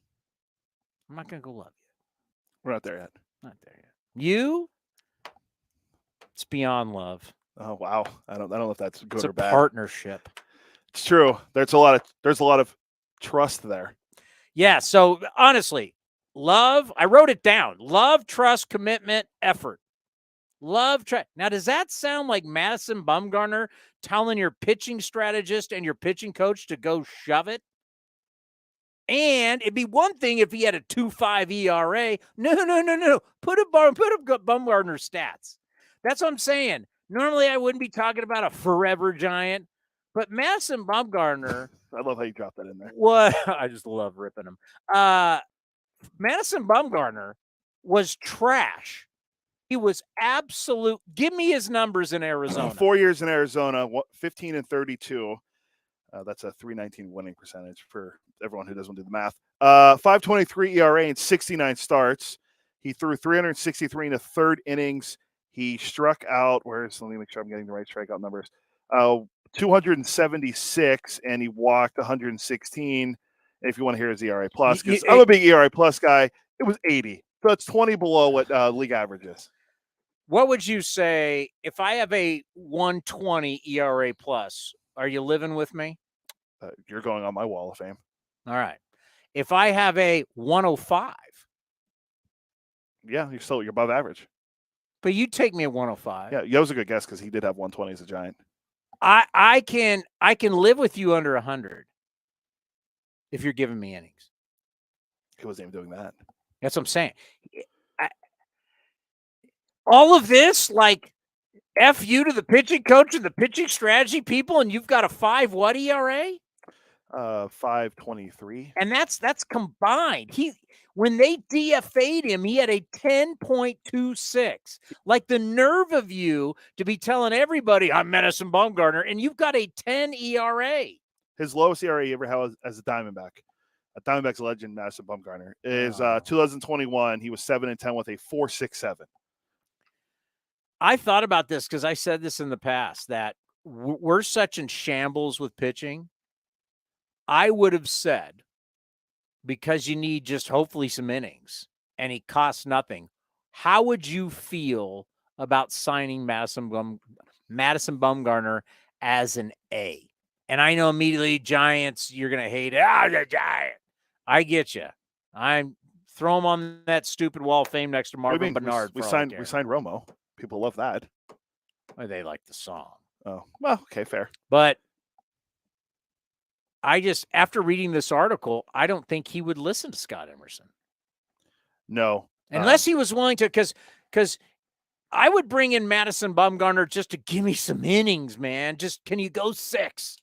Because that's what, what is Rucinski giving you? Not much. And I told you the first time, I told you again today, it's not like the ERA could get much worse. I would just take wow. I'm just putting out facts. He might actually, if he's pitching like this in Arizona, actually could that's get shots worse. fired at our pitching staff. It could actually get worse. That is shots fired. The one of the most telling parts of the article too is when they said about when Bumgarner arrived for the 3-week summer camp, he was out of shape and apparently didn't even touch a baseball during the shutdown when the Diamondbacks asked for them to work out. Yeah. He finished that year with a 6.48 ERA, by the way. What's our team ERA at right now? I have it on here. 7. Nope. 6.91. 6.91. Starter 7.26. So the devil's always in the details. I think it's a very good article, just beyond our little world of A's, Giants, whatever. Just in baseball, of a guy that, not willing to adjust. When we can look at all these athletes for all these years, and to be great, you got to make adjustments. Do you think Tiger Woods and Jack Nicklaus, the 2 greatest winners in golf, were the same guys when they were young? And they can go out there and swing all day long and be great versus when they're old men still winning? Jack Nicklaus won at 46 years old. Phil Mickelson recently just won at 51. You think you're the same player you are when you're in your 20s or early 30s? No, you have to make adjustments. And he's not willing to make adjustments. Brooks Koepka made adjustments. He's won the PGA. Brooks Koepka just talked about like a couple months he finally started having the soreness out of his knee after he's had surgery, right? It's like, yeah, Koepka just finished 2nd at the Masters. So that even now, I was always against Madison Bumgarner being a Hall of Famer. I just there's just not enough. There is just not enough beyond the World Series. And people call me a hater, which technically you got me on that. I can't really fight that. I've taken so many shots at the San Francisco Giants. I can't say I'm not a hater. So you got me on that one. But if we can get past that point and just look at the numbers, is his WAR 70? No. 60? No. 50? No. 40? No. All right, he's not even a 40 WAR. And I get the thing that will help Madison Bumgarner long term, though, is the fact that you've got pitchers who will not give you any innings or anything anymore. So his numbers will be better by the lack of numbers that are going to be happening. Interesting article on The Athletic. Read it. Ryan Divish, Seattle Times. What's going on with the fun differential? The Funky Bunch, the Seattle Mariners, next right here on A's Cast Live. This is Chris Townsend. There are 2 things that are a must for me: comfort and style. Whether I'm playing golf, going to dinner, I've got to have the right feel. That's why I've partnered with Link Soul, and you're going to love Link Soul. They have just released their new spring line, new fabrics for their polos, lightweight and perfect for technical performance. Link Soul also has new styles for their layers and hoodies with cool prints and seasonal colors. You know what they say in the big leagues, look good, play good. Go to linksoul.com. That's linksoul.com. Unbeatable mileage from Chevron with Techron unlocks all kinds of unbeatable trips. Like to family dinner the next town over, or to a family wedding the next town over, or even to a family reunion over the river and through the woods at Grandma's house. Any drive is worth it to see Grandma, especially when you can stop along the way for unbeatable cleaning power from Chevron with Techron. Your engine will be thanking you for making the trip. Download the Chevron app now and find unbeatable mileage near you. This is Chris Townsend, and if you're looking for a great place to eat and watch games, go see my friends at the Chicken Pie Shop of Walnut Creek. The Chicken Pie Shop is one of the hottest restaurants in Walnut Creek. You're not going to find a better menu, and come try their world-famous chicken pie that has been served in Southern California for 86 years. Spacious indoor and outdoor dining, perfect for your next private party or corporate event. Don't forget free parking. For more information, go to chickenpieshopwc.com. That's chickenpieshopwc.com. Hey, Billy, this deck is great for getting everyone together. Thanks. We're really enjoying the outdoor space, especially on a day like today. What's the material? Humboldt Redwood from Ashby Lumber. They gave us a great deal, provided us with a quick quote, and we couldn't be happier. We even found a great contractor through their online contractor directory. Don't miss a day outdoors. Visit Ashby Lumber in Berkeley or Concord to see our stock of naturally strong, naturally beautiful Humboldt Redwood. Find out more at ashbylumber.com for all your building needs. Ashby Lumber. Baseball season is officially here, and there's no better time to build your collection of Topps trading cards. Topps packs feature everything from top stars, rookies, game-used memorabilia, and autographs from players around the league, as well as special inserts and surprises. Visit your local hobby shop, retailers, and Topps.com to collect the first product of the season, Topps Series 1 Baseball. Follow @Topps on social media to join the conversation and start sharing your collection today. If you're looking for a new mattress, Nest Bedding has you covered. Sleep on the same mattress Hall of Famer Ricky Henderson sleeps on. Nest Bedding is the #1 brand of online mattresses and the Bay Area's favorite mattress store. Take home the Easy Breather pillow. The New York Times calls it their #1 pick. You can navigate their easy-to-use website, nestbedding.com. That's nestbedding.com. Green and Gold fans, use the coupon code Oakland and you get 10% off your entire order. Nest Bedding, love where you sleep. Thanks to the Xfinity 10G network, my little brother's friends won't leave our house. When I was their age, internet with basically no interruptions was a pipe dream. You sound like my grandpa. Now through April 23rd, new customers can get 200 megabit Xfinity internet during our limited time Xfinity 10G network launch celebration for just $25 a month for 2 years. Go to Xfinity.com/10G, call 1-800-XFINITY, or visit a store today. Requires paperless billing and autopay with stored bank account. Restrictions apply. Taxes and fees extra. After promo, regular rates apply to internet service and devices. Actual speeds vary. Innovation. It's at the core of Cal State East Bay, like at our Green Biome Institute, where faculty and students preserve genetic information from California's endangered plants, or how we open doors for local entrepreneurs at our Small Business Development Center. From educators to nurses to STEM professionals, Cal State East Bay has real impact throughout the region's neighborhoods, boardrooms, and the entire economy. Be part of the innovation. Connect with Cal State East Bay at csueastbay.edu/impact.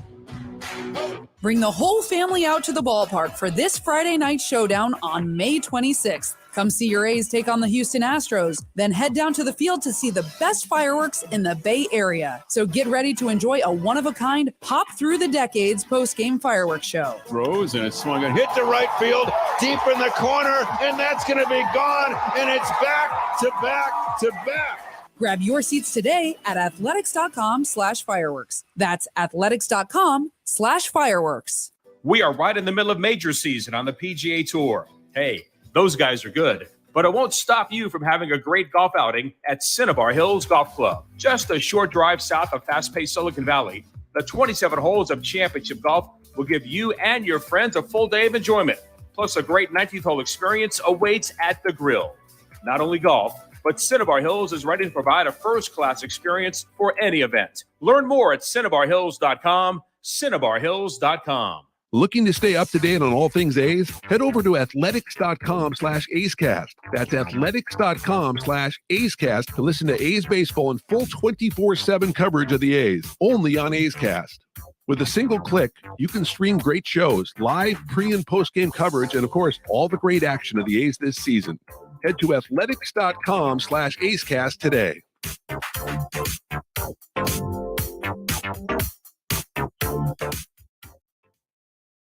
A's fans, there is no better way to stay in touch with the A's and even our players than following us on social media. Just head over to athletics.com/social. That's athletics.com/social for a full list of our social coverage, from player accounts to Twitter handles and more. Now is the time to stay in touch. Head over to athletics.com/social. That's athletics.com/social today. A's Cast Live continues from the town. Here's Chris Townsend. You know, every single year in spring training, there's always something that you remember more than anything else.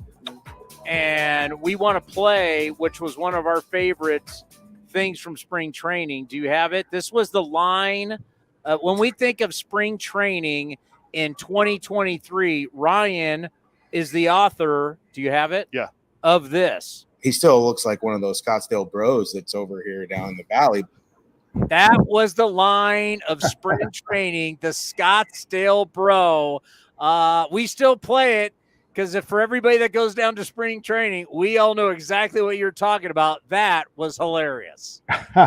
You know, it's pretty amazing that he still looks like a Scottsdale bro. I mean, he's got the spiked hair, the tips are frosted, wearing a tank top when it's only 50 degrees out. All he needs really is a tribal tattoo on his arm. And if he gets the tribal tattoo and then maybe like a yellow Jeep Wrangler, you know, big wheels, then we'll know for certain. And then we were thinking about it. All the different places we go out at night in spring training. It's like you could be a Tempe bro, you could be a Phoenix bro. They're pretty much all over the place. Well, you know, but if you go over to the West Valley bros are a lot different when you're over there in the Peoria, Glendale area. Fact. Those are bros you don't want to mess with. Like I had a running bet with my buddy Matt Calkins, who was a columnist. One night we were at the old Salty Senorita in Peoria, and I said, Matt, whoever finds a woman without an exposed tattoo, the other one has to buy drinks. We never found one. People need to realize Padres and Mariners train out in Peoria away from a lot of us, but that was still one of the great lines. So how's everything been going for you since we last talked? You know, I'm covering an underachieving team that fans are turning into Lord of the Flies on my Twitter mentions every day. But other than that, it's great. You know, the perennial superstar is hitting about 211. They're getting solid starting pitching and they can barely score runs. So, you know, all is not well in Mariners land, but it seems like this is what they do every year. And now they're just waiting for that 14-game winning streak to pull themselves out of it and back into contention. You know, it's when Scott Service said, hey, it's not about the run differential, it's the fun differential. Well, one of the reasons why you could have a fun differential, just looking at the numbers in a 2-year span, when you go 67 and 41 and one run games, that is amazing. But you're just not gonna keep that rolling. Now 12 and 16 in 1-run games. So just talk about how the close games haven't necessarily gone their way. Yeah, I mean it hasn't been good. They have they're just not a very good situational hitting team. That's their problem. They're a terrible situational hitting team because they strike out with runners on base. They are probably, I think they have the highest strikeout percentage of any team in baseball. They're probably second in total strikeouts, and they are just abysmal. I mean, like runner on third, less than 2 outs. It should be something you should do. You need to get the run in. They just don't. They strike out. They don't even put the ball in play, and it's been really aggravating for fans and for Service and those guys. I mean, you look at the strikeout rates of Julio Rodriguez, Teoscar Hernandez, Eugenio Suarez, Cal Raleigh, they're all over almost 35%. I mean, that's just not sustainable. I mean, I understand that strikeouts aren't as bad as they used to be, but that's just terrible. And they can't. That's why they're not winning. They strike out too much. They don't score enough runs because the pitching is really, really good, and the offense is not matched. And when your superstar is, hitting 211 and just hasn't really got on track, and the guy you traded for in the offseason has really struggled as well. I mean, that hurts you. Then you're relying on the Scottsdale bro and a couple other guys to carry you the whole time, and that's just not really what he's supposed to do. Hey, remember when we used to have the players put their nicknames on the Players Weekend? They'd have their nicknames on there. That'd be like the greatest ever. Scottsdale bro out in center field or left field. That'd be great. I mean, just he could be sponsored by White Claw and Axe Body Spray. Oh God, we're never gonna forget that. What's interesting about expectations. It's amazing when teams, professional athletes, when they don't have expectations, how things go, and then all of a sudden you break like the playoff curse. Because God, 2001 was a long time ago. You break that curse. Now there's the expectations. People perform different when there are these lofty expectations. Do you feel that has been a problem for the Mariners? Yes and no. I mean, they had expectations last year because of what they did in 21, where they won 90 games, went into the last day of the season, and then they made the trade for Winker and Suarez, and they did some stuff. There was expectations to be good last year, and then for a while they weren't. I mean, they were 10 games under 500 on June 19th, and they managed to pull it out. But the expectations this year, I mean, they talked about it. They sat there and said, "Hey, we want to win the American League West." That's all well and good. I mean, but they haven't performed even close to that. And even, you look at the roster, which I felt was a bat short to begin with. I think that, competing for the American League West was a nice thing to say, but I don't know how realistic it was. It was going to take the Astros taking a big step back, which they have. Also, the Rangers have inserted themselves. So, yeah, I think the expectations of handling it, because the expectations are higher, they haven't handled it well. I mean, somebody like Julio, who is struggling, the expectations of him carrying this team, I think that's a big part of why he's struggling. He's out there trying to do more than he should. He's trying to, hit a 7-run homer with nobody on base. Just hit the ball, because you're really strong. And when you hit the ball, you usually hit it pretty hard and good things happen. But, you're up there trying to, nuke a slider away. That doesn't work. And so, yeah, that's where I think the expectations are getting is maybe the individual expectations, like for Julio, for some of these guys, they're carrying the responsibility of the team too much when it needs to be a collaborative effort instead of just, hey, I'll fix this offense right here. I'm going to hit a bomb right here. Well, that doesn't work that way in baseball. I thought the Julio Rodriguez contract, I heard Jerry DiPoto on the front office on Sirius XM with Duquette and Bowden explain the contract, how he took parts of the Trout contract that he did in Anaheim and worked that into Julio's deal, and part of it is guaranteed, and there's all kinds of different escalators and everything. And the whole time I was thinking, did you really have to do it now? I mean, do you have to sign him to this deal now? Just when you think about the way this has started, he's got this long-term deal. He's gotten off to a slow start. Just how do you view it now versus when he first got that contract? I mean, I think they felt like if they didn't do it now, they might not be able to get the chance. What if this guy really blows up and then you don't get that chance? So I think that's part of the reason. There was a window. He was receptive to it, so they tried to jump on it instead of just saying, okay, well, we'll wait and see his value increase more. I mean, hell, with what everybody, I mean, if Brandon Nimmo's getting 160, I mean, like, was Julio going to get 2 years from now if he were to continue to put up the numbers he did last year? So it's like, maybe pay what you can now, and in the end, that might look economical compared to what the salaries are going up to. You've gotten to see the AL West. What has shocked you the most? Yeah, I mean, I guess like Texas's pitching, they've been able to do it still. Like, they have enough pitching. Like last year, if you got to their bullpen, you could beat them, even if, like, say, it was the one day John Gray started and gave them a decent outing or whatever. Dane Dunning has been really good this year. Like, I don't know if that's sustainable. but they've still managed to hit they've hit a lot, but they have enough pitching to get through games and win them 7-5 or 7-4. So, and then again, like everybody looks like a Cy Young against the Mariners right now. So I don't know. I think that's been pretty surprising, and I just kind of always waiting for the perpetual fall off for the Angels. I mean, like with Rendon being bad and other stuff, I kind of figured that's going to happen, but it hasn't yet. Maybe it will. But that's probably the most surprising thing, that I've seen so far. Yeah, and even Jeff Blum, who does the color for TV for the Astros, he said, hey, listen, with the way they're kind of beat up, Altuve's out, Brantley's out, no Verlander, you better get the Astros early. Mm-hmm. And he was right, because now here comes the Houston Astros. Not surprised, are you? No, I'm not, because they're just really good and they know how to win. And, with Altuve back, the first 6 guys in their lineup, they're a problem. And if Brantley ever gets healthy, and contributes even a little bit, and they'll probably try and pick up somebody at the deadline.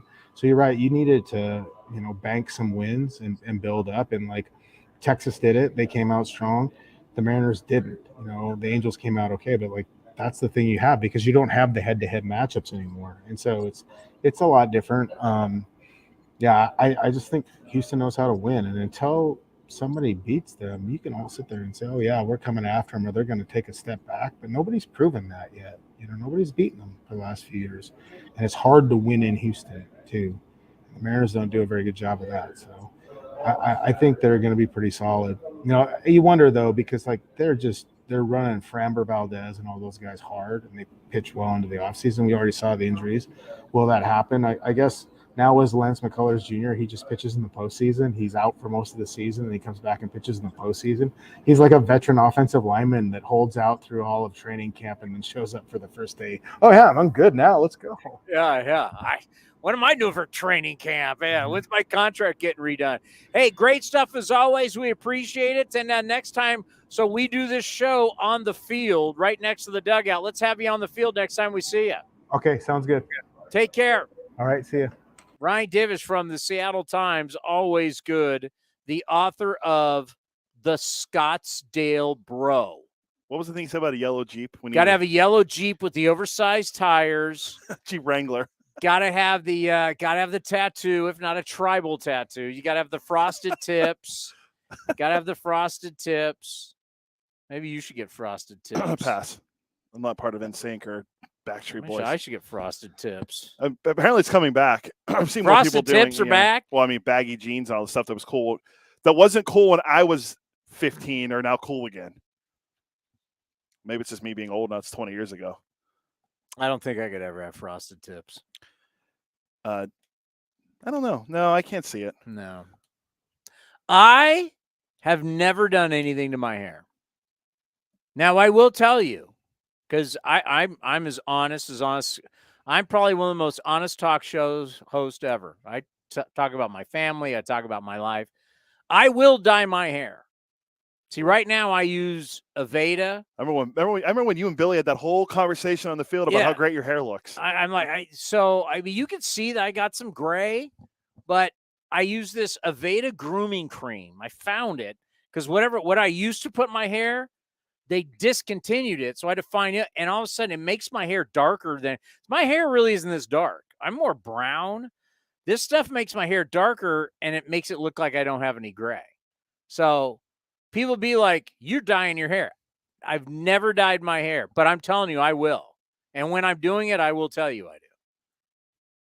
Well, I appreciate the honesty. I will be totally honest with you. The day I dye my hair, I will be honest with you.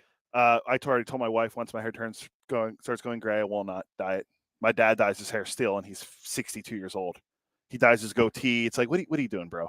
Like, just let it go. For me, he's a Scottsdale bro. No, he's not. He doesn't. No, he doesn't have tribal tattoo. He does have tattoos, not tribal. The whole thing with my hair is the whole thing with my wife. There's a whole backstory to that. Usually, I took very good care of my hair, but last year and a half, I have a thing with my wife. So once that gets finished, the hair will be cut the day that it happens. So, all right. During that interview, I normally don't look at my phone, but this thing popped up on my phone. Do you have the breaking news sounder? Give me a second. I look at it. I almost just went into complete shock.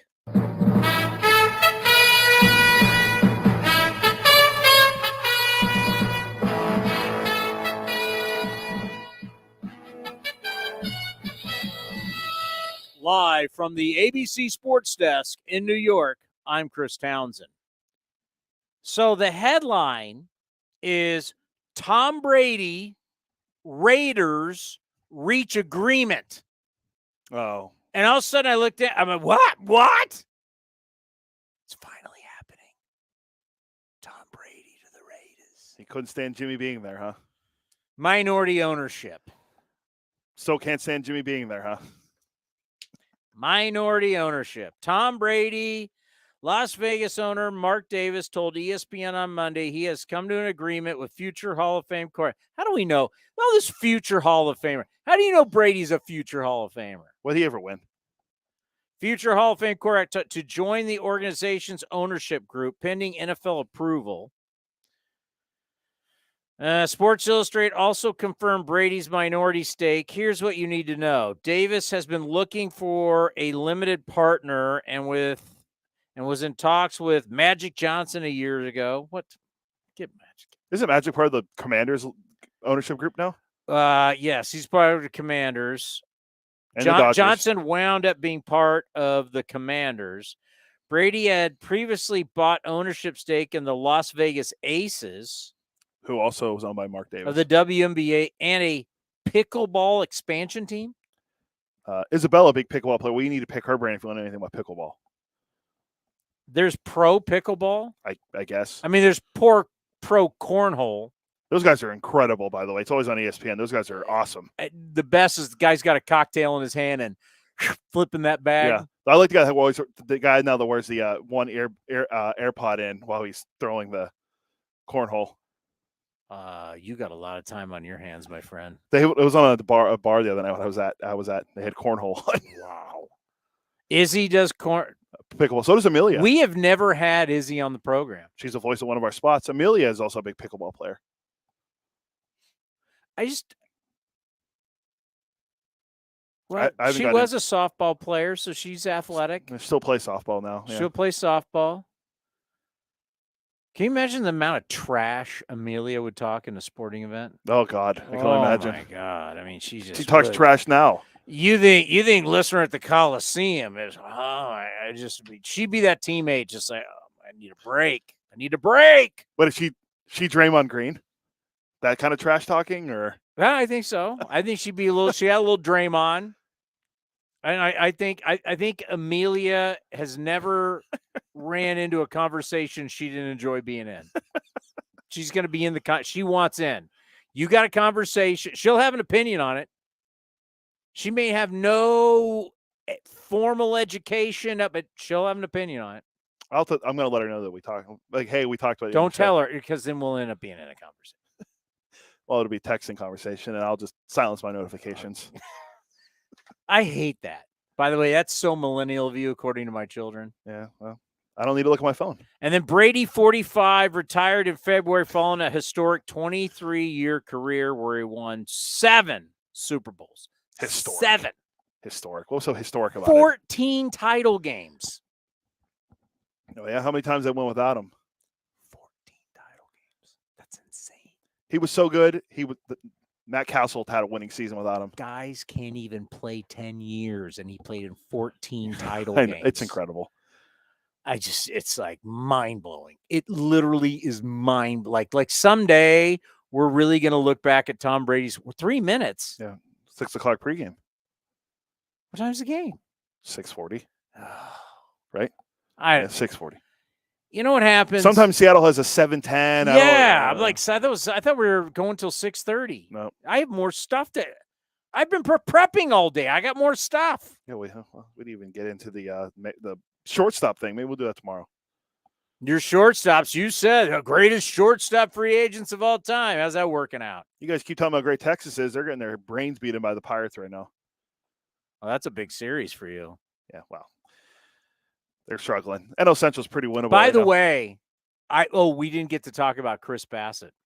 Oh, yeah. He's been great. Yes, but tomorrow we're going to do a little segment. Know your numbers. Write that down. I'll put it in right now. Take all your Chris Bassett information, and Cody is going to present Know Your Numbers. There's a spin to this bit. He doesn't know what it is yet, though. Does this have to do with all the stuff we saw in Bassett in the notes? And it will either be beneficial or not to him. That's the hook. That's what we call a tease in the industry. Know Your Numbers with Commander Cody will be a bit for tomorrow's show. Just have your numbers ready on Chris Bassett. Know your numbers. 27. All I know is 27 scoreless. Like Billy said, Moneyball. All I saw was 7 in a row. I don't pay you to steal. I don't pay you to get thrown out at second base. No, I pay you to get on first. Not get thrown out at where second. are we? Tampa's playing Toronto. Where are we with that? 6-2. Where is it? Right there. So the scoreless streak is over. Oh, Chapman. To Chapman. Chapman down to 301. Like Rooker, like Brent Rooker. What's the note on Rooker? Rooker's hitting 143 the last 8 games. You see how bad Matt Chapman's been in May?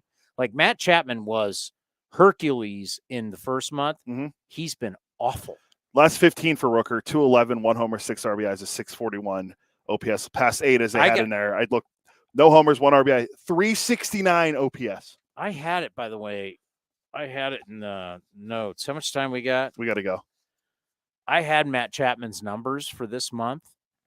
It's alarming. No home runs, hitting like 160. Oh, we didn't even get into overreactions. Are the Yankees? Does everyone on that team just cheat with sticky stuff? I mean, that Clark Schmidt got in trouble. Saying it is alarming how many of their guys have an issue. And Garrett Cole always gets upset when you ask about it. And oh, by the way, it's now at a point you can't really complain about the umpires. Yeah, I mean, now 2 managers have been thrown out: Rocco Baldelli and David Bell. Dude, your hand, my hand is sticking to your hand. I'm putting my hand on your hand. It's, you know what, I would have a lollipop.